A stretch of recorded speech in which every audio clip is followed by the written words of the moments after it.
before we start this big red discussion, we're gonna test your Husker knowledge, because some of you guys in here are a little bit younger than me, and you should know more than me.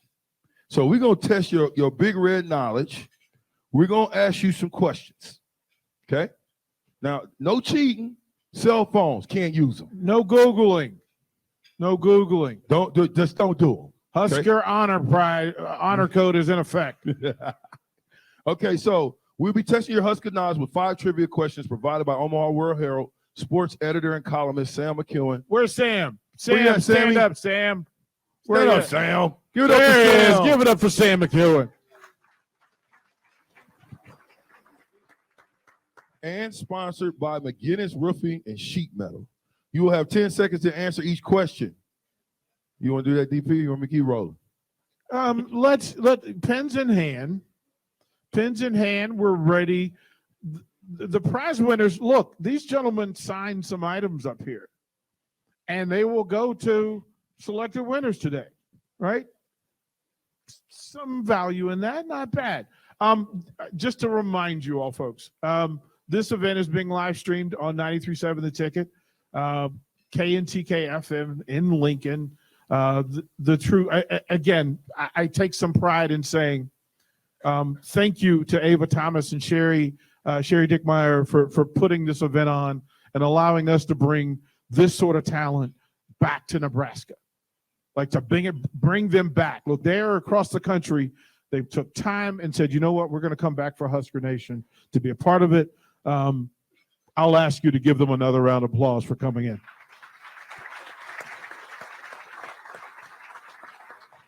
I want to thank y'all for showing up too. Yep. How about that part? How about that part? All right. The first trivia question. You've got 10 seconds to answer. All right. Please don't cheat. Rashawn, read the question. Before the Orange Bowl, Nebraska's closest game of the 1983 season was a 14-10 win over which team? 1980. Oh, my goodness. Yeah, that was a good one. That was a good one. That was a good one. All right. Don't Google. There we go. No phones. No watches. Here we go. All right, number 2. Mike Rozier's famous 80-yard, 2-yard touchdown run came against which future Big Ten conference team?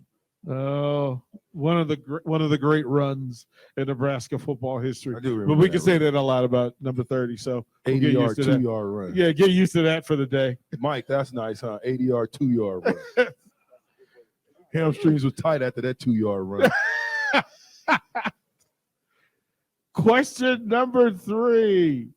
Rozier. Well, is this about Rozier today or what? Is he the GOAT? My bad. I'm sorry, Mike. Rozier is Nebraska's all-time leading rusher with 4,780 yards. Who is number 2 on that list? Ooh. That was a good question. Ooh, Sam, well done. Hey, Sam, that's a great question. Well done. Well done. Well done. That is a great question. Like that. We're talking Russian now. We're talking Russian. So you might have to go back a few years. Yeah. Number 4. Question number 4.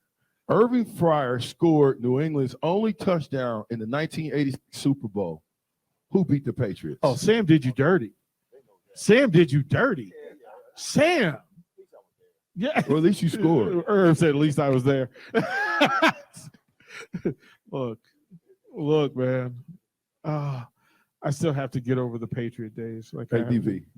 Let me interrupt you for a minute. Go ahead, bro. I love this table over here. It's like they're on trivia for real. What you say? What do you think? What do you think? What do you think? What do you think?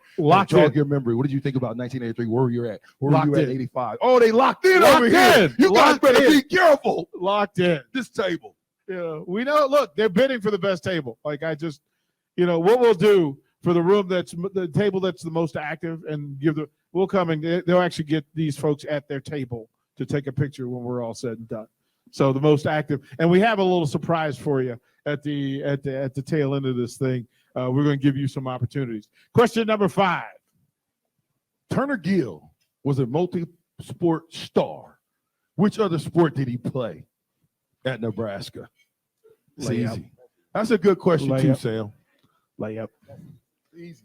Layup. Yeah. So please make sure that your name is on the card. If you think you have a winner, put your number on the card. And then buckle up because the next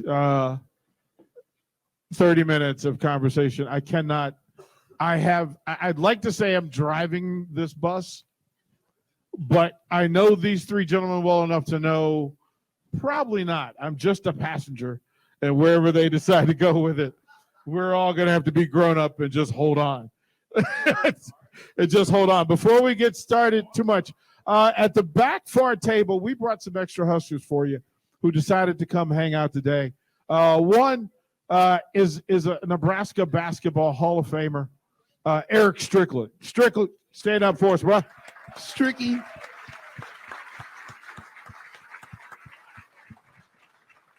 And then jokingly, if we decided to throw the ball today, we got some extra help.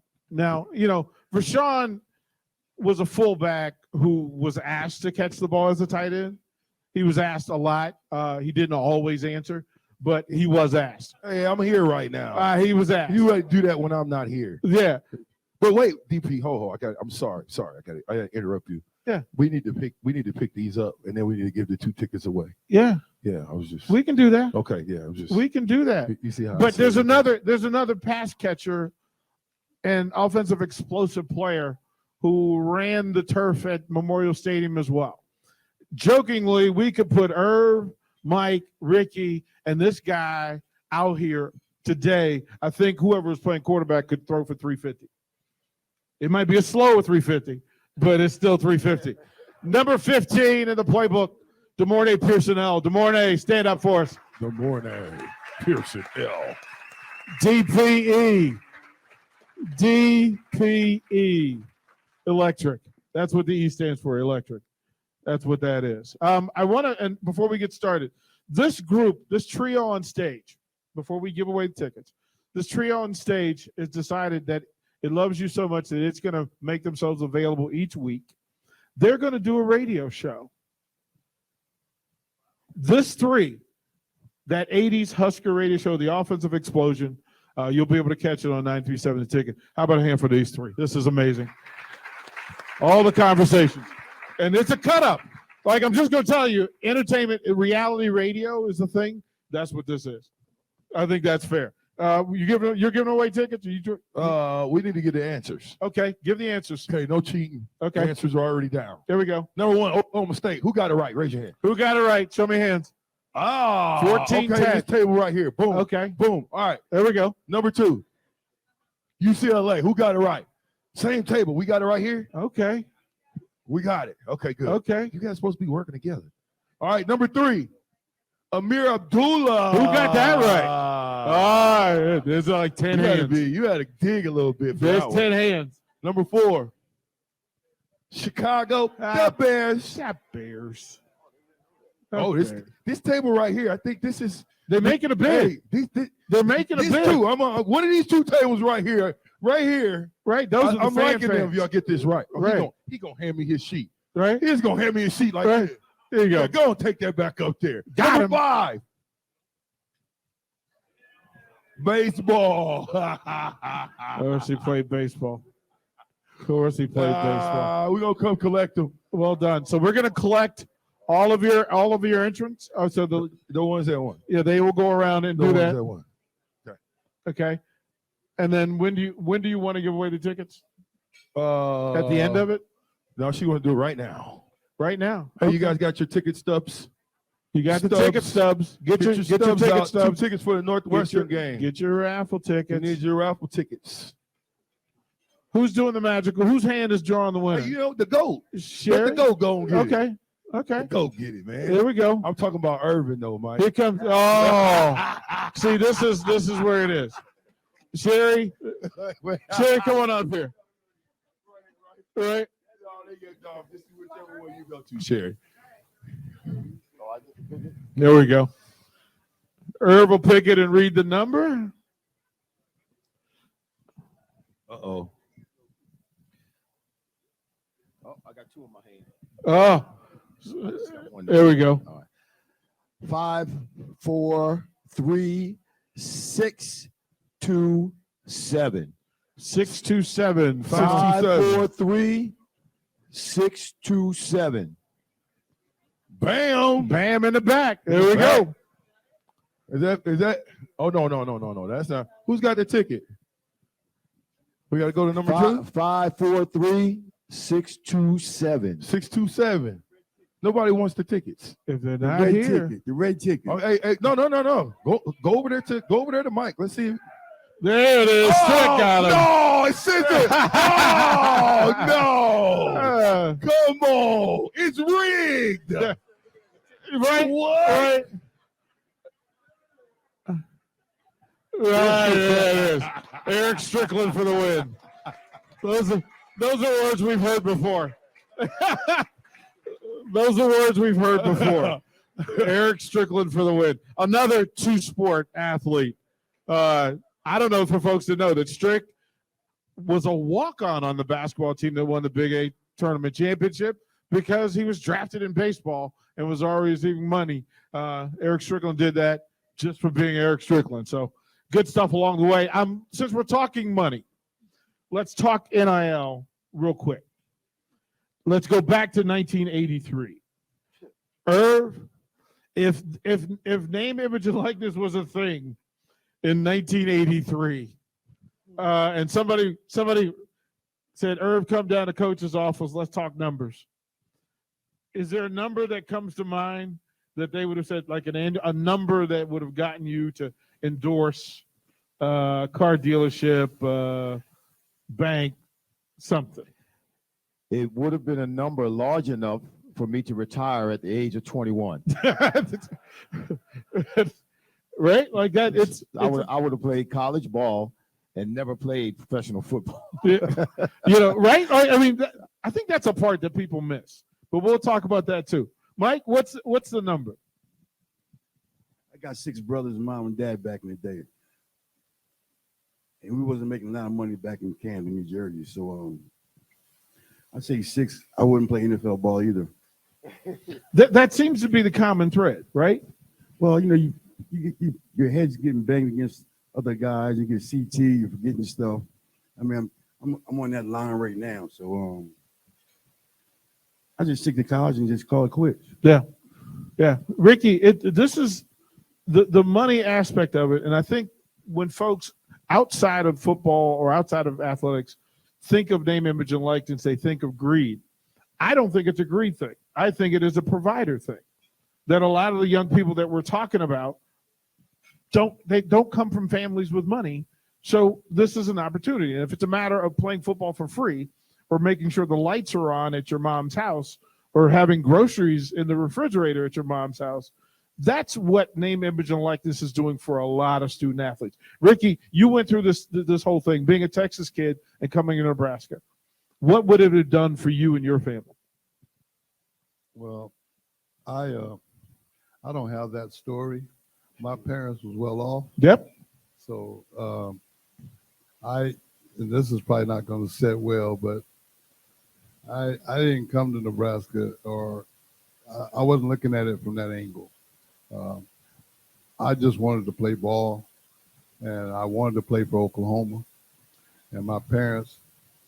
You heard them hiss you just now. Like they just hissed. Hey, well, you said to be honest up here. Yeah, Right? 100%. Yeah, well, but my dad was not trying to hear it. I like Barry Switzer, and my dad liked it, and my mom liked it, Coach Osborne. So 2 against 1. and the two grown-ups. You didn't even have a vote, really. But out of fairness, I will say it's the best decision I never made. There we go. Yeah.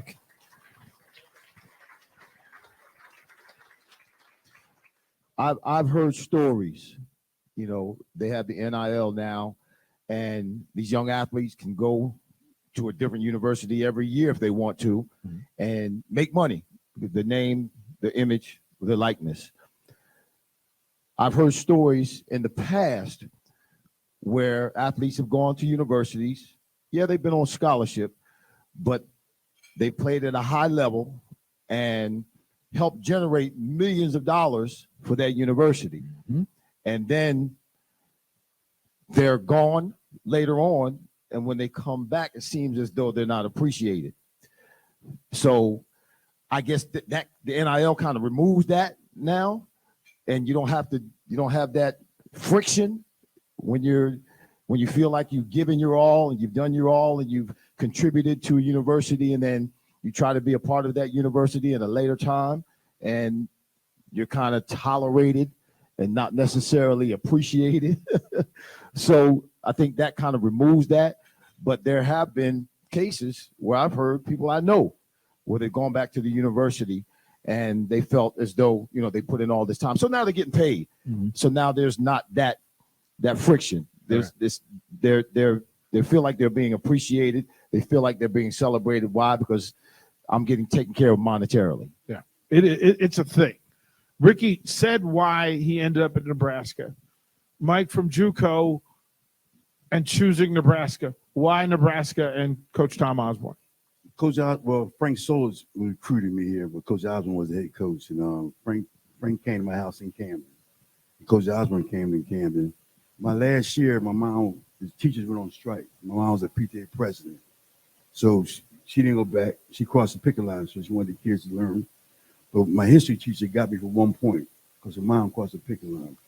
They're the only school that said, we send you to Carville, Kansas, you get your grades, we still take you. I could have went anywhere I wanted to go, but they're the only one that said that to me. So I decided to come to Coffeyville and come to Nebraska. So much of Nebraska's great history is tied to great coaches, great people. Oh, the fans are fantastic. I caught a Greyhound bus with a duffel bag full of clothes from Camden, New Jersey to Coffeyville, Kansas, and cried all the way. I wanted to quit 3 times, but Mom said no. But it worked out for me. In every case, that seems to be a thing that the players are like, wait a minute, did I make a mistake? Like, this is hard. Being the best offense in the country is not an easy thing. There's depth, there's work that you have to put in. Irv, you were talking about yesterday. There are times when you thought about, you know what, maybe this is not for me. Listen, I didn't want to go to school. And I had enough of school. When I graduated from high school, I had a couple of uncles that were Marines, and they were my heroes. They are who I looked up to, and I wanted to be like them. I wanted to go in the Marines and fly jets off of aircraft carriers. I'd have been a really good pilot. Not what I know. But my mother told me, here we go again with our mothers, and my mother told me I had to go to school because I would be the first one in our family to ever go to a university. And but I didn't want to go to school. Mike and I, his grandmother lived right next door to me. Our parents, his mother grew up together. Our fathers worked at the same foundry together for 25 years. Mike and I were being recruited by the same schools. So I told those schools, those recruiters, listen, you don't need to recruit me. Wherever Mike goes, that's where I'm going. So if you get him, convince him, that's where I'm going. And he chose Nebraska. That's how I wound up in Nebraska, because I didn't want to go to school, but if I was going to go, at least I could go with somebody I knew. And that's how I wound up here. Now, I was here my first year, my freshman year, Mike was in Coffeyville. So I was here by myself. I lived right down the street in Able Dorm. Y'all know where Able is? Y'all did a lot of work here. I couldn't even recognize it when I went there the other day. Ricky lived right down the street from in an apartment from Able. And sometime in the first couple of weeks, I was cussing and fussing. I was done. I was going back home. The heck with Nebraska. And I wouldn't be here today if it wasn't for Ricky, because that particular day, he took me to his house and we had some fun.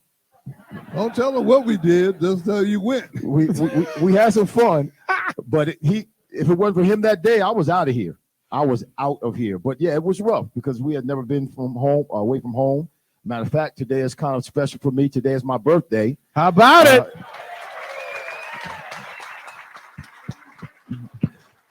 My first birthday at 18, I turned 18. My first birthday away from home, I spent with Ricky. That's how long we've been friends. 43 years, 42 years, something like that. I think a big part of your story, this group's story, and that team story, and Jay Foreman and I were talking yesterday, and we brought it up, that you guys are family. Like 40 years, great for all the talent in the world and all the experiences. What really made that team special and this group special was that how much y'all care for each other. How y'all work at this. Ricky, how important is it? I mean, to have this sort of bond 40 years later? Well, I'm gonna be just real frank and honest with y'all because I got a disease that I suffer from. It's called high self-esteem. I love me some me, so I can say this to y'all. I struggled right out of college. I mean, I got into the pros and I struggled behind a drug addiction. And basically, when I got to Atlanta Falcons, cocaine convinced me that football was getting in the way of my using. Yeah. So Say that again. Say that again, Ricky, I said so they cocaine understand. convinced me that football was getting in the way of my using. So I became a genius and I retired from the NFL to be a full-time drug addict. And I went from the NFL to prison 4 times. And I went to 10 treatment centers and I graduated 9 of them. I said all that to say this. These 2 guys up on the stage with me never turned their back on me. I sit up here today, I'm 14 years clean and sober. I'm splurging right now, drinking a lemonade. Yeah, right? Right? Yeah, I'm actually living on the edge today since we up here. I'm drinking a lemonade. So I'm living large today. But the friendship that I got in college from these 2, it withstood all of that. And hopefully at some point you guys get a chance to witness the documentary that they did on my life, because both of these guys, plus Coach Osborne and a few other people, are in it.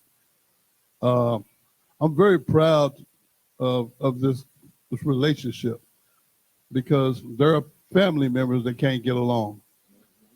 And I got 2 brothers here on this stage with me that went through the fire with me. To me, that's priceless. So to answer your question, man, there's nothing I won't do for these 2. And the reason why I say that is because I know who's gonna drink, but he got a designated driver if he needs it. You understand what I'm saying? Last thing I gotta say is on a different note is, I know some of y'all gasped when I talked about Oklahoma. I caught that. I heard y'all. Let me explain. Explain yourself. When Coach Osborne came to my house in Texas to recruit me, I was under the influence of marijuana. So when he came, Barry Switzer was in my house, and he had already offered me what I wanted to hear. And I ain't gonna share it because if y'all repeat it, I'll deny it. But when Coach Osborne came to the door and rang the doorbell, my mom told me to go get the door. When I opened the door, he was standing there and he says, "Hi, are you Ricky?" I said, "Yes, I am." He says, "Hi, I'm Tom Osborne. I'm the head coach in Nebraska. I'm here to offer you a full scholarship to go to school and play football." I was under the influence of marijuana. I thought he said he was at the University of Alaska.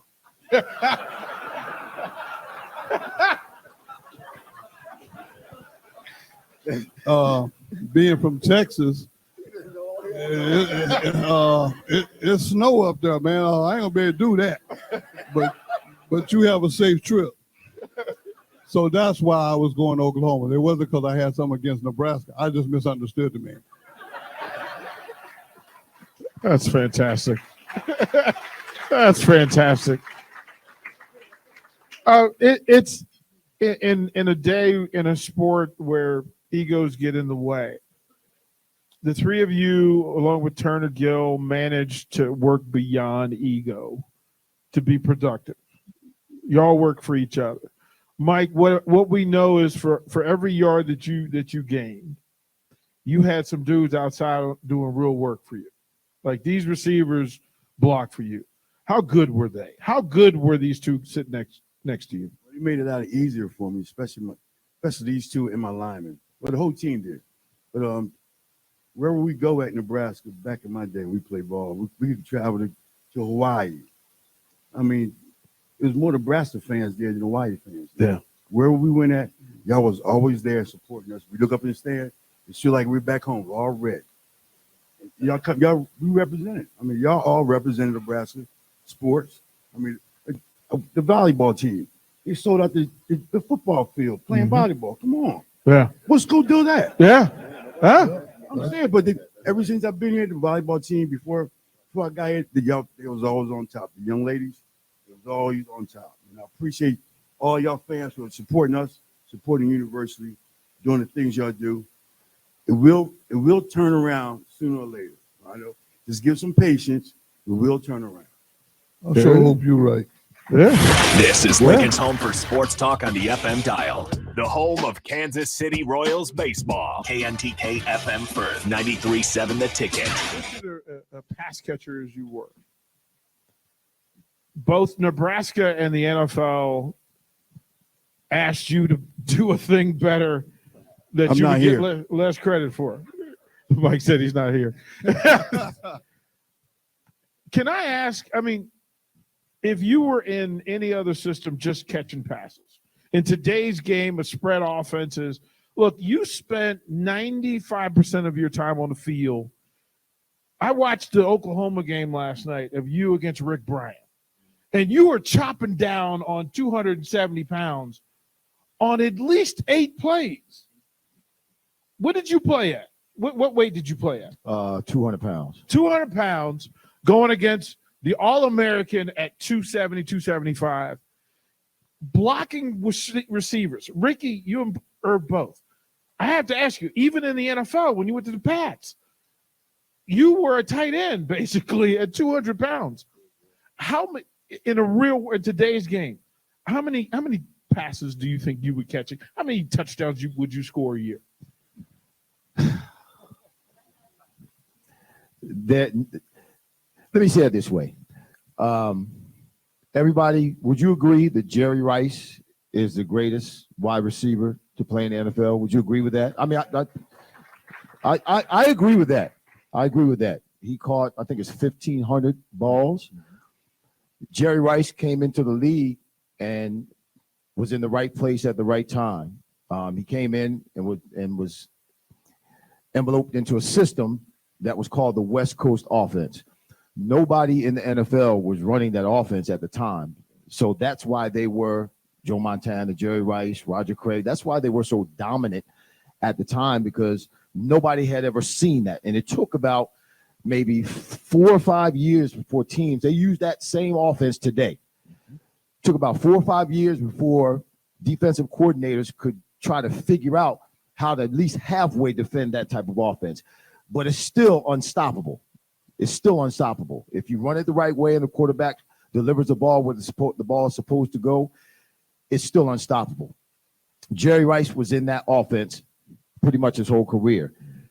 He played with 2 quarterbacks that were Hall of Fame quarterbacks, Joe Montana, and right after Joe, Steve Young. All right? I always ask myself the question, or I ask this question every now and then. I have a record in the NFL for catching the passes from the most quarterbacks. I played 17 years in the NFL. I caught balls from 19 different quarterbacks. That's a record in the NFL. You can Google that. That is 100% true. And my first 9 years, I played with guys like Jeff Carlson. Yeah, exactly. You don't know who the hell. Tommy Hodson. Exactly. Y'all don't know who the heck he is. Oh. Steve Grogan, you know who Steve Grogan is. But I played my first 9 years in New England, and we didn't throw the ball that much. We really didn't. Then I got a chance to play 3 years in Miami. When I got to Miami, Dan Marino got hurt, so I really only played 2 years with Dan. Then I went to Philadelphia and played with guys like Ty Detmer. You know who Ty Detmer is? Rodney Peete. You know who Rodney Peete is? You know who Bobby Hoying is? No. Huh? I played with guys like that. Imagine me playing with 2 quarterbacks in my career, Joe Montana and Steve Young. I think things may have been different. Not to pat myself on the back, but I think my career would have turned out a little different. I'd probably be a little bit higher on the stat sheet. But it's all good. It's okay. But yeah, it would be very exciting. Being drafted number 1 overall, the kind of money they're making now. Oh my God, I was born way too soon. Way too soon. Right. It's ridiculous, Right. the amount of money that they're making now. And I think it's having an impact. I mean, can you imagine at 25 years old, and some of you probably have this kind of money, but at 25 years old, making $250 million over the next 5 years, $50 million a year. Can you imagine that? And I probably was born at the right time. I'm sure I was, because if I made that kind of money as crazy as I was back then, I'd probably killed myself or ran off the road somewhere, did something stupid, even more stupid than I was doing back then. We have to go through the process. Yes. We have to go through the friction. I'll ask you all, in a great career and a great season, 83 being the great season that it was, depending on which games you count, 45 points a game, 52 points a game, which is just still astounding. the 84 burger you put up against Minnesota, 84 points. Like that, just come on. That's not even fair. Matter of fact, they're still recovering. But I'll ask, what was your favorite moment? Ricky, what was your favorite moment from 83? My favorite moment from 83 was the kickoff classic, the very first game. We played Penn State in the Giants Stadium. And Coach Osborne kept calling 41 sprint draw, and I could not block that linebacker. And so Mike was looking at me, and I was like, I come back in with the play again. I was like, Turner, he said, all right, 41 sprint draw. And then I looked at Mike because I was next to him in the huddle. I said, man, I cannot block this dude. He done stuffed me 3 times. Mike got this cartoonish voice that y'all not hearing today. He's Mike Rozier today. But when he get in the car, he talk like this. Don't worry about it. I got it. And I was like, well, what do you want me to do? He said, set his ass up. I'm like, set him up? What do you mean? Act like you're going to block him and just get the fuck out the way.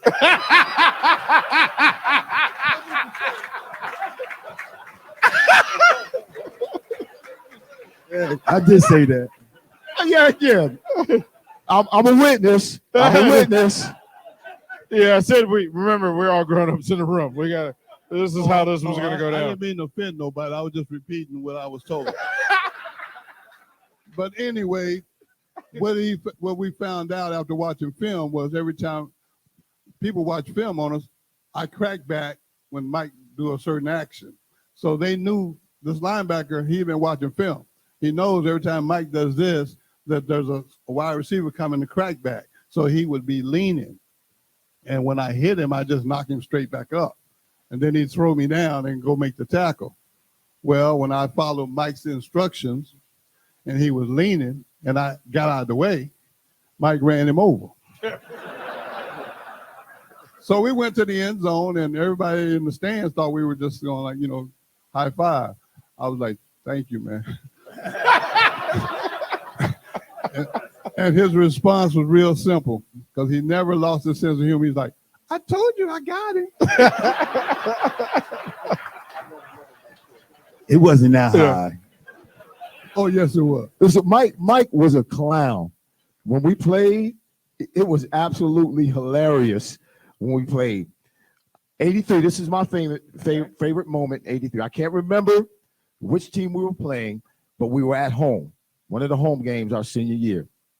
And, Mike was en route to win the Heisman. He's the man. He's the GOAT. Every time he runs, everybody's standing up to see what he's going to do because they're big runs. So on this particular play, he got tackled and he stayed down. The stadium got quiet. Everybody was on pins and needles. I run over to him. You all right? Now the trainers are out. Mike's laying down on the ground. Mike, you all right? What's going on? What's wrong? Mike rolls over and looks at us and says, yeah, I'm all right. How's the crowd taking it?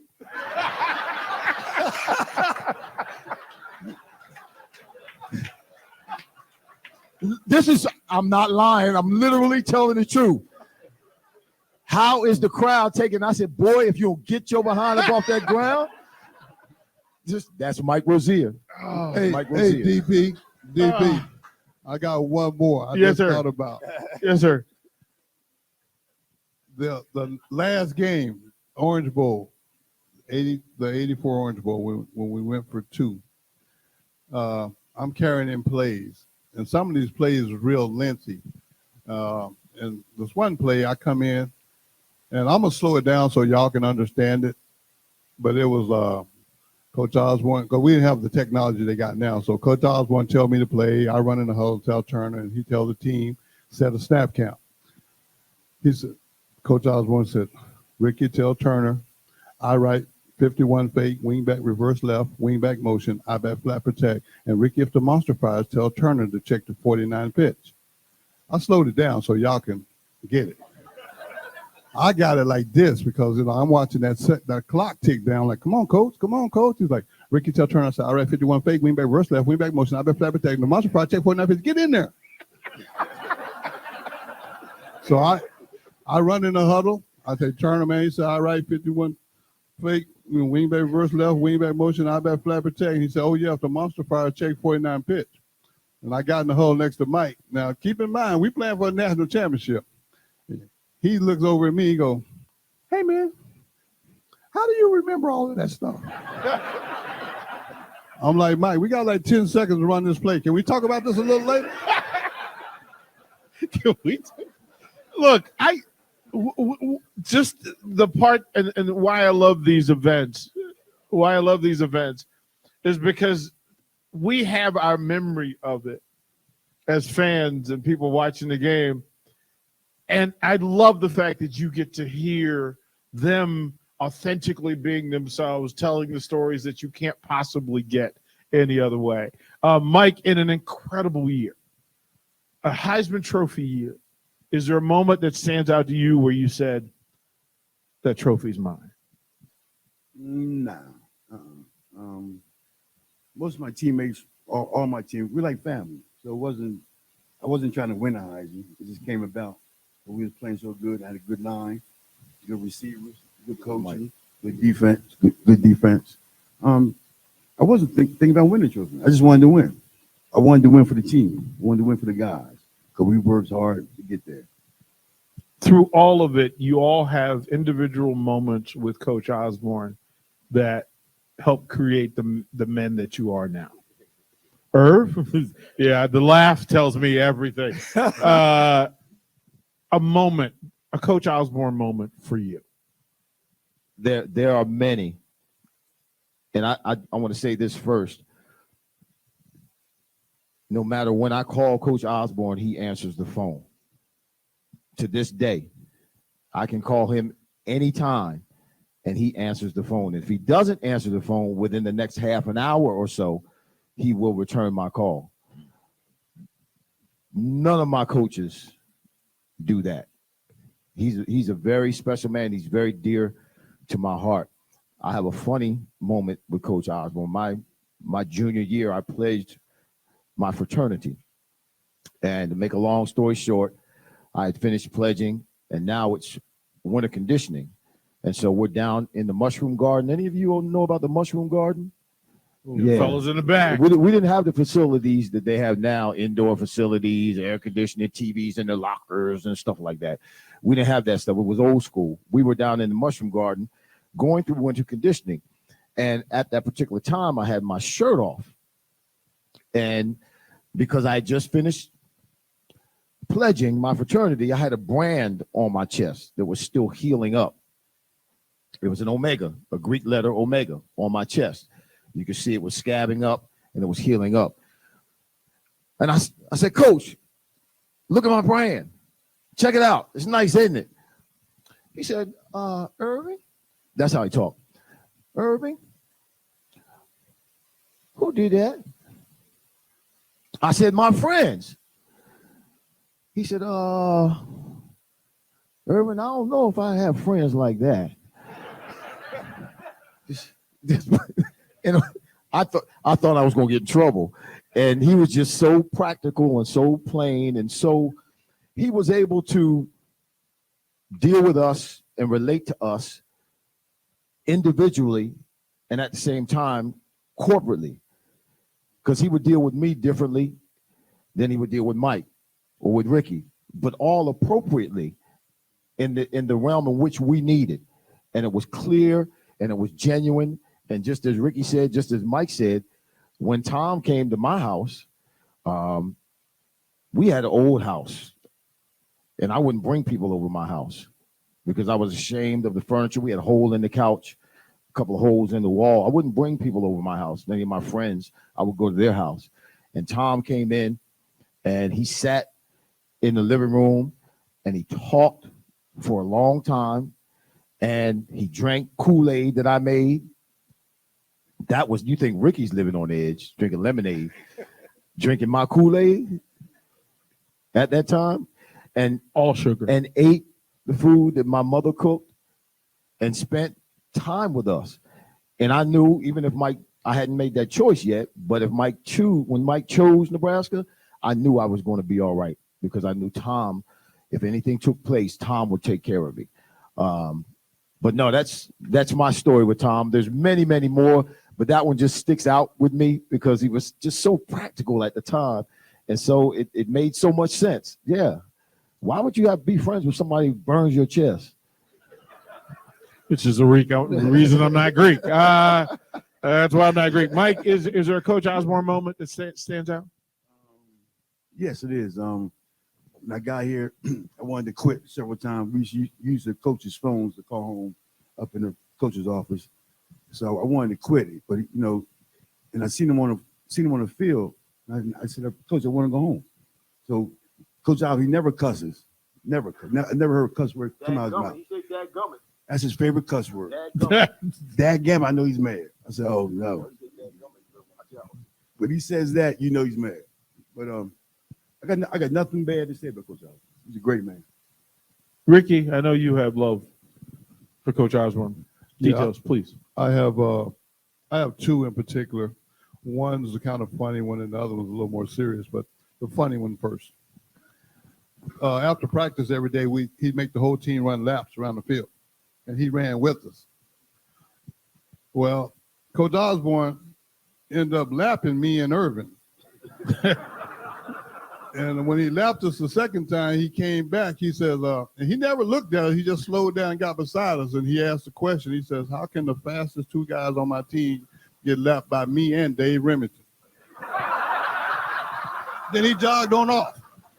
That's one of my favorite moments. We wasn't running. And the second one was, I was at a very, very low point in my life. I was in prison for the fourth time. And I was not in a good place. I had just lost both my parents. And I wasn't suicidal. I was more homicidal. Like I wasn't going to hurt me, but I hurt somebody else. And a guard was picking on me for like 6 months. And I had made my mind up that I was just going to do something to this guard that was going to keep me in prison for the rest of my life. And the guard came down, as he always did, and it was the same line every time. What's going on, former Husker Ricky Simmons, superstar? And I'm like, you know what, today you win, dude. I'm going to get you today. And I guess he saw the look in my eyes, and he had a letter in his hand. He threw the letter on the floor and took off. And usually I would go after him, but for some reason this day I choose to call God. I stopped and picked this letter up because I figured, well, my cellmate's getting another letter, so I'll put it on his bed. But when I picked the letter up, it had a red N in the corner. And it was from the Nebraska Athletic Department. It took me about a minute and a half to open it because I was so embarrassed. I hadn't talked to Nebraska football for 2 decades. And the letter was real brief. It was only like a paragraph. It said, Dear Ricky, I know your parents believed in you. I believe in you. And upon your release, if there's anything I can do to help you, please feel free to contact me. And it was signed Tom Osborne. And I fell on my knees in my prison cell and I turned my life over to God. I will never be able to repay that man for that letter because it changed my life. That's why I'm sitting up here today versus in prison.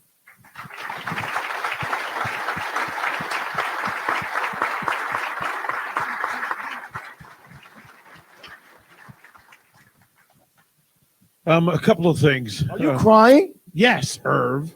There's no crying in Yes, football. I am. Yes, I am. Everybody knows. Yeah. Real talk. A part of the process, and this is the third Big Red Brunch. There will be several different focuses as we go forward. The next one, October 12th, we'll have the 70s team. Then we'll go back to the national championship.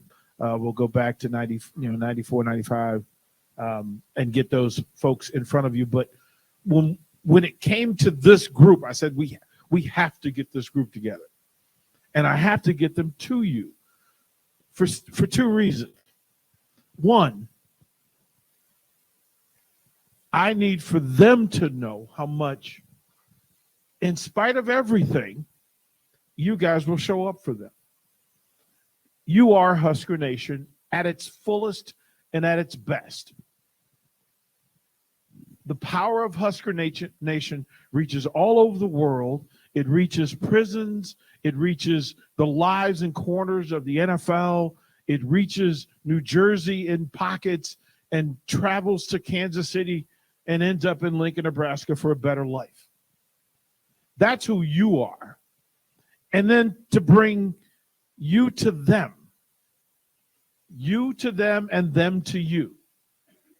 Husker Nation needs each other. Y'all need each other. And I needed to create a bridge so that they know how loved they are by you and that you are loved by them. That's why we do what we do. Give me a round of applause for this room today.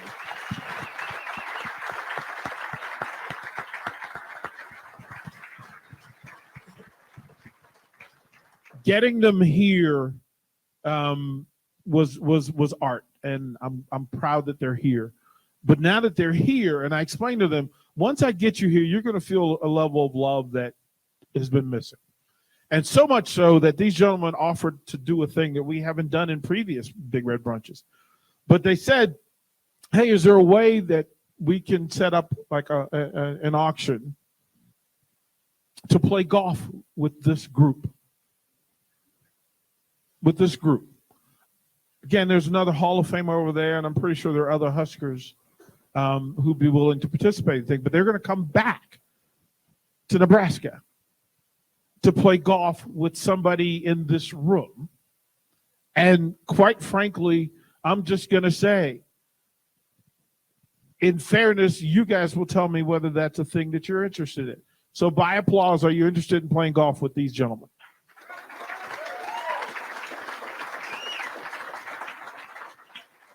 So what we're going to do, yeah, these are golfers. Like, this is a thing.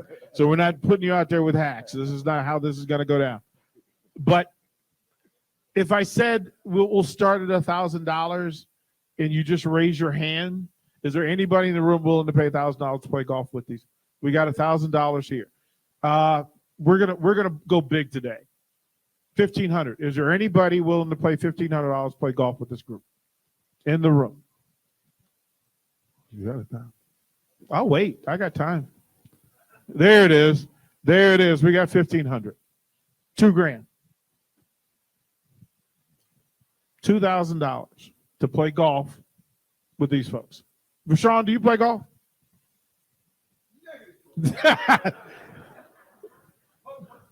Putt is it? We can auction that later. Anybody else in the room want to take a shot at playing golf with these folks? There, $2,000. There we are. $2,500. Anybody? And again, they'll come. They'll take pictures with you. They'll do a video for you and your people. You get to have full exposure. You'll have access. It's not going to just be, come in. You're not going to talk during it. Like, they're going to hang out with you for a while to do that. $2,500. Anybody in the room? There it is, right up front. Outstanding. $3,000. Again, they're going to come to your table as soon as we're done to say thank you. They're going to come to the table and say thank you. $3,000 in the room for a day with these Husker greats. Anyone? If you got to call your wife and ask her, call her. We'll give you a minute. We know. You know how Yeah, it goes. check the account. Yeah, call Check the account. Call your wife and ask her. Check You're the laughing, account. but somebody just is calling his wife right now. He's texting that guy. Check what it is, and we're good. They're coming back into town, and they'll play golf with you and hang out with you for a little bit and do some additional things. Anyone? Did she say yeah? She said no. Well, here's the thing: you have the money, so I don't know why your hand is not up. Don't make me come to your table. I know that you would have the time of your life. $3,000. There it is. There it is. I'm just telling you, for you to take pictures and have video and play golf with this group, have lunch. Yeah, you can have lunch with it. $3,500. Anybody? Anyone? Fair enough. So here's what we'll also do. So for the $3,000 and the $2,500, we'll give you both a golf round with this group up here. How about an applause for those folks? Well done. Well done. Yeah. Two different ones. No, it's two different ones. And we're going to talk after we're done. To do that. Where's Sherry? Do we have the raffle winners? Do we have the winners? All right. Rashawn, you can go ahead and handle it. We do. We're going to give away some items here. Omaha Steaks. Ken Marr. Where you at, Ken Marr? Ken just left? Ken Marr just got out of here. I get his steaks. Don't tell him. Don't tell him. Nobody's here for Ken Marr. Where's Ken Marr's table? What table is he at? You guys going to see him? Okay, we'll give him. See that big fella back there in the back? You know what he told me? He said, "You the reason why I didn't get a chance to go to Nebraska." Yeah, nicely done. I'll bring it back there. Well done. What else you got, Rashawn? All right, I got a signed helmet. 3D Desktop Stadium. Okay, you ready for this one? Kim Castellano. Where's Kim? There we go, Kim. Come on. Come on, Kim. Come on up here. Did I say that last name right? Castellano? She's about to correct you. She's walking with a correction. Walking like she's going to tell Look, me. we know, right? Congratulations.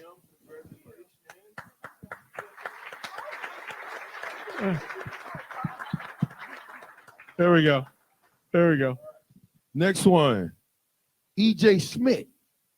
Right there in front. Well done. Signed football. Well done. Oh,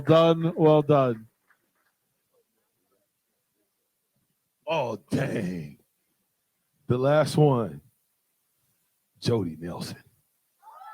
Come on, Jody. Where you at, Jody? It must be over here, Jody. Jody, you won it, Jody. That is the right response. Girl. They set you up. They set you up for a whole big old pack of stuff, Jody. She don't even want to get on the mic. Jody's like, I didn't put in for that. Congratulations, Jody. Outstanding. How about a full of applause? Listen. Again, for everybody who made the trip, folks who are watching on the video stream, folks that'll see it later. I'm a fan of the universe in sports. That's what brought me to Lincoln, Nebraska, to do what we're doing, to be a part of this. If I had said to younger me that I'm sitting on the stage with Ricky Simmons, Mike Rozier, Irving Fryar, with Eric Strickland, DeMornay Piersonell in the room, in front of a room full of Husker faithful, that I would sit in my living room in Arlington, Virginia, and watch and root for the Huskers with you many decades ago. 10-year-old me, 11-year-old me is a thrilled little boy today. Thank you for being as warm and hospitable as you've been. We will see you October 12 for that 70s group and get it in. I'll ask us all to stand and applaud each other, because this is one heck of a day here at Tiburon. Thank you so much. We'll do it one more time. Rashawn, we need those 3 words. Rashawn. Go Big Red. Go Big Go, Big Red!